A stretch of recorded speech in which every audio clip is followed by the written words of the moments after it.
This is your Dwayne Entertainment Playpad.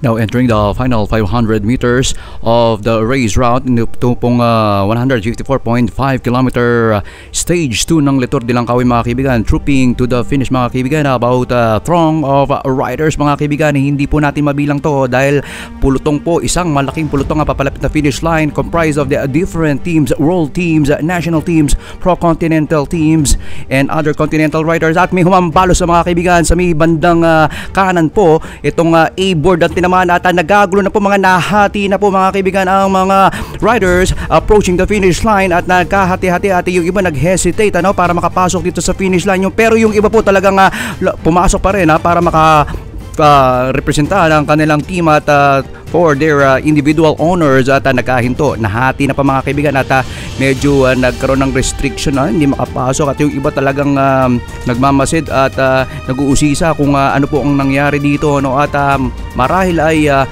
marami pong mga riders, several riders were involved in this massive crash. This is a major crash mga kaibigan that marred the Litour de Langkawi stage 2, 154.5 mga kilometers. Ito po mga kaibigan si John Paul Morales, nakita na nakahandusay dito habang siya po ay tinutulungan ng mga ibang tao dito, bystanders, onlookers, at nakita rin po natin kanina itong si Coach Reinhard Gorantes na to the rescue for his men. Ito pong si John Paul Morales at nakita rin po natin si June Ray at Oranza dito sa pack na to, This is kumbaga expectedly a field finish but naging nightmare po to para sa iba.